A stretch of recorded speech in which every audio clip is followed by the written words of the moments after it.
तो guys WWE superstar Cesaro के WWE को लीव करने के बाद AEW में टीज हुआ सिजारो का डेब्यू। AEW के लास्ट वीक डायनामाइट के लो के बाद इस हफ्ते डायनामाइट शो को मिली कुल कितनी व्यूअरशिप। ब्रायन केज के AEW में फ्यूचर और पॉसिबली लीव करने को लेकर रेसलिंग इनसाइडर ने दी सबसे बड़ी अपडेट। और गाइज AEW के इस हफ्ते के रैम्पेज शो को लेकर लीक हुए एक बार फिर से सभी स्पॉइलर। और गाइज क्या इस हफ्ते AEW रैम्पेज के ऊपर सैमी गुवारा को हरा के आंद्रादे एल इदोलो बनेंगे AEW के न्यू TNT चैंपियन। नमस्कार दोस्तों, मेरा नाम है रॉकी और आप देख रहे हैं इलेफेन मनिका। और गाइज इस वीडियो के अंदर हम AEW के बहुत से मेजर अपडेट पर बात करेंगे। तो गाइज अगर आपने अब तक इस वीडियो को लाइक नहीं किया है तो गाइज वीडियो को लाइक कर देना। बट गाइज चलिए अब बिना किसी देरी के शुरू करते हैं इस वीडियो को। और गाइज सबसे पहले बात करते हैं AEW के डायनामाइट शो के व्यूअरशिप की। अगर बात करें यहाँ पर AEW डायनामाइट के व्यूअरशिप की तो गाइज जैसा कि आप सबको याद होगा लास्ट वीक AEW के डायनामाइट शो को one of the lowest rating में से एक मिली थी। और गाइज कोडी रोड्स के AEW को शॉकिंग तरीके से लीव करने के बाद AEW के लास्ट वीक के डायनामाइट शो को 8,69,000 व्यूअरशिप मिली थी, जो कि बहुत ही कम व्यूअरशिप थी। और गाइज लास्ट वीक डायनामाइट के इतने कम व्यूअरशिप के बाद अब यही इस हफ्ते AEW के डायनामाइट शो के ऊपर बडी मर्फी के AEW में डेब्यू करने के बाद AEW के इस हफ्ते डायनामाइट शो की व्यूअरशिप लास्ट वीक के मुकाबले 16% बढ़ चुकी है। और गाइज AEW के इस हफ्ते डायनामाइट शो की व्यूअरशिप 1 मिलियन थी। और गाइज यहाँ पर फाइनली एक बार फिर से AEW के डायनामाइट शो ने 1 मिलियन व्यूअरशिप को क्रॉस कर दिया है। और गाइज AEW के इस हफ्ते का डायनामाइट शो AEW का एक और ब्लॉकबस्टर सुपरहिट डायनामाइट शो रहा। बट गाइज बात करें यहाँ पर डेमोग्राफी फिगर की तो गाइज यहाँ पर 18/49 डेमोग्राफी फिगर में AEW के लास्ट वीक का डायनामाइट शो नंबर 3 रैंक पर था। और गाइज AEW के इस हफ्ते का भी डायनामाइट शो नंबर 3 रैंक पर था। गाइज यहाँ पर ये चीज तो माननी पड़ेगी कि AEW के इस हफ्ते डायनामाइट शो को बहुत ही ज्यादा व्यूअरशिप मिली गई, क्योंकि गाइज इस हफ्ते जब AEW का डायनामाइट शो हो रहा था तो रसिया यूक्रेन पर हमला कर रहा था। और गाइज यहाँ पर पूरे दुनिया में यूक्रेन और रसिया को लेकर बात हो रही थी। और गाइज यहाँ पर इतने बड़े न्यूज के बाद भी AEW डायनामाइट का प्राइम टाइम पर इतना ज्यादा व्यूअरशिप मिलना सच में AEW कंपनी के लिए बहुत ही बड़ी बात है। और गाइज यहाँ पर मुझे पर्सनली लगता है कि अगर रसिया और यूक्रेन की ये बड़ी न्यूज ना होती तो गाइज शायद इस हफ्ते AEW के डायनामाइट व्यूअरशिप में कोई नया रिकॉर्ड बनाता। गाइज ये तो बात हुई डायनामाइट शो के व्यूअरशिप की। बट गाइज चलिए अब आगे बढ़ते हैं और बात करते हैं WWE के फॉर्मर सुपरस्टार सिजारो की।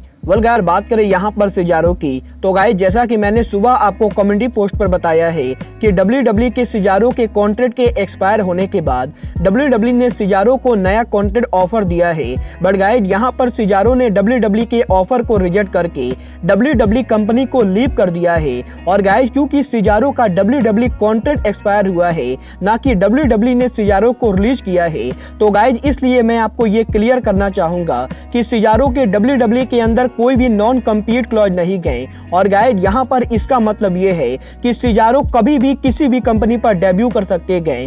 बट गाइस बात करें यहाँ पर सिजारो के AEW में डेब्यू की तो गाइस ये बात तो सच में माननी पड़ेगी कि जब भी WWE से कोई बड़ा रेसलर रिलीज होता है तो गाइस फैंस AEW में उस रेसलर के डेब्यू को लेकर रूमर चालू कर देते गए। और गाइस यही सिजारो के WWE को क्विट करने के बाद सोशल मीडिया पर सिजारो के AEW को ज्वाइन करने को लेकर एक बार फिर से रूमर्स तेज हो गए।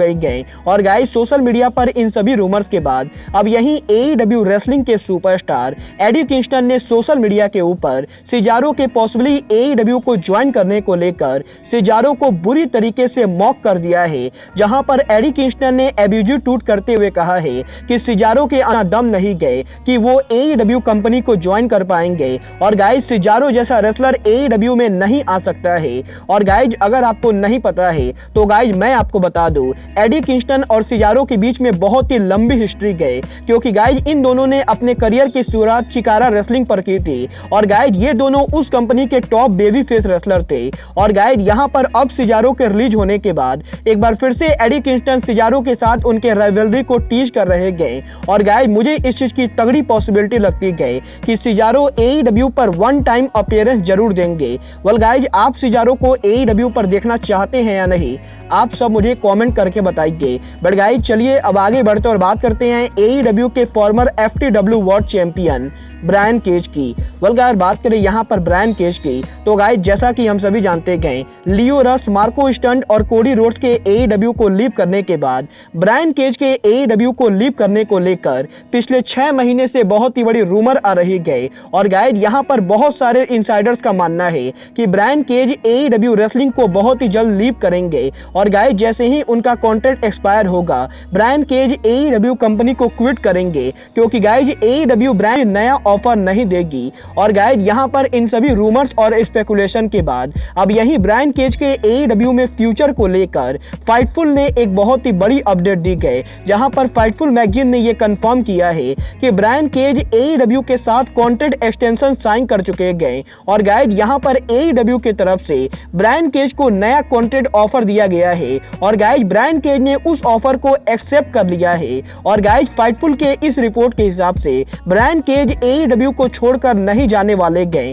वेल गाइज, मैं फिलहाल इस न्यूज को लेकर कोई भी श्योरिटी नहीं देना चाहूंगा, क्योंकि गाइज मुझे इस चीज की काफी कम पॉसिबिलिटी लगती गई कि ब्रायन केज AEW के साथ री साइन करेंगे। बट गाइज आपको क्या लगता है, ब्रायन केज का AEW से री साइन करना ब्रायन केज के करियर का बढ़िया डिसीजन है या नहीं, आप सब मुझे कमेंट करके बताइए। बट गाइज चलिए अब आगे बढ़ते और बात करते हैं AEW के कल होने वाले रैम्पेज शो की। वेल गाइज, बात करें यहाँ पर AEW के रैम्पेज शो की तो गाइज क्योंकि AEW के इस हफ्ते का भी रैम्पेज शो AEW का एक और प्री रिकॉर्डेड रैम्पेज शो होने वाला है, तो गाइज इसीलिए कल होने वाले रैम्पेज शो को लेकर एक बार फिर से पूरे स्पॉइलर लीक हो चुके गए और गाइज इसीलिए अब इस वीडियो के अंदर मैं रैम्पेज को लेकर जो कुछ भी बताने वाला हूं वही चीजें कल एग्जैक्टली आपको रैम्पेज पर देखने को मिलेंगी। वेल गाइज, बात करें यहाँ पर कल के रैम्पेज के ओपनिंग की तो गाइज कल AEW रैम्पेज के ओपनिंग के ऊपर AEW TNT चैंपियन सैमी गुवारा उनका TNT टाइटल आंद्रादे एल इदोलो के खिलाफ डिफेंड करेंगे, जहां पर इन दोनों के काफी शानदार मैच के बाद सैमी गुवारा आंद्रादे एल इदोलो को हरा के रिटेन करेंगे AEW TNT championship. But guys यहां पर मैच के खत्म होने के बाद मैट हार्डी सैमी गुवारा पर अटैक करने की कोशिश करेंगे, जिसके बाद की स्टिंग और डार्बी एलन रिंग में आके AEW TNT चैंपियन सैमी गुवारा को सेव करेंगे। बट गाइज इसके बाद AEW के रैम्पेज शो के ऊपर हमें QT मार्शल हुक को कॉल आउट करते हुए दिखाई देंगे और गाइज यहाँ पर हुक के अरीना में आने के बाद QT मार्शल उनके सिक्योरिटी को हुक पर अटैक करने के लिए भेजेंगे। बट गाइज यहाँ पर हुक QT मार्शल के सभी सिक्योरिटी को बीट डाउन कर देंगे और गाइज AEW के रैम्पेज शो के ऊपर हमें हुक और QT मार्शल का काफी बढ़िया सेगमेंट देखने को मिलेगा। बट गाइज इसके बाद AEW के रैम्पेज शो के ऊपर हमें वार्डलॉ QT मार्शल के फैक्शन के मेंबर निक कमरोटो को फेस करते हुए दिखाई देंगे, जहां पर इस मैच के अंदर एरन स्लो और शॉन स्पियर्स इस मैच में इंटरफियर करने की कोशिश करेंगे। बट गाइज यहां पर फाइनली इस मैच के एंडिंग पे वार्डलॉ निक कमरोटो को हरा देंगे और गाइज इस मैच के विनर होंगे वार्डलॉ। बट गाइज यहां पर मैच के खत्म होने के बाद एरन स्लो वार्डलॉ पर अटैक करने की कोशिश करेंगे, जिसके बाद की वार्डलॉ एरन स्लो को बीट डाउन कर देंगे। बट गाइज इसके बाद AEW के रैम्पेज शो के ऊपर हमें सरीना डेव का 5 मिनट चैलेंज देखने को मिलेगा, जहां पर सरीना डेव के इस चैलेंज का आंसर QT मार्शल की स्टूडेंट काइला स्पार्क देंगी। और गाइज यहां पर सरीना डेव के 5 मिनट के चैलेंज के अंदर सरीना डेव मात्र 2.5 मिनट के अंदर काइला स्पार्क को हरा देंगी और गाइज इस मैच की विनर होंगी सरीना डेव। बट गाइज इसके बाद AEW के रैम्पेज शो के ऊपर हमें AEW वुमेन चैंपियनशिप का कॉन्ट्रैक्ट साइनिंग देखने को मिलेगा, जहां पर AEW वुमेन चैंपियन ब्रिट बेकर और ठंडा रोजा कॉन्ट्रैक्ट साइनिंग करेंगी। और गाइज यहां पर इन दोनों के इस कॉन्ट्रैक्ट साइनिंग के अंदर हमें बहुत ही बड़ा ब्रॉल देखने को मिलेगा, जहां पर इस पूरे ब्रॉल के अंदर हमें रेमेल, जेमी हैदर और मर्सिडीज मार्टिन भी इंटरफेयर करते हुए दिखाई देंगे। और गाइज AEW के रैम्पेज शो के ऊपर हमें वुमेन डिवीजन का बहुत ही बड़ा ब्रॉल देखने को मिलेगा। बट गाइज इसके बाद AEW के रैम्पेज शो के मेन इवेंट के ऊपर हमें AEW के face of the revolution ladder match का एक और क्वालिफाइंग मैच देखने को मिलेगा, जहां पर शो के मेन इवेंट के ऊपर ऑरेंज कैडी AEW सुपरस्टार एंथोनी बोवेन को फेस करेंगे। और गाइज यहां पर इस मैच के एंडिंग पे ऑरेंज कैडी एंथोनी बोवेन को हरा के क्वालिफाइंग करेंगे AEW के face of the revolution ladder match के लिए। वेल गाइज कल AEW के रैम्पेज शो के ऊपर हमें यही सारे बड़े मैचेज और सेगमेंट देखने को मिलेंगे। और गाइज मुझे तो करंटली यही लगता है कि AEW के कल का रैम्पेज शो काफी तगड़ा होने वाला है। और गाइज मैं तो रैम्पेज को डेफिनेट दूंगा, बट गाइज आप रैम्पेज को देखेंगे या नहीं, आप सब मुझे कमेंट करके बताइए। बट गाइज अब आज के इस वीडियो में बस इतना ही। मैं मिलता हूं आपसे अपने अगले वीडियो में। बट गाइज तब तक के लिए like good night and bang.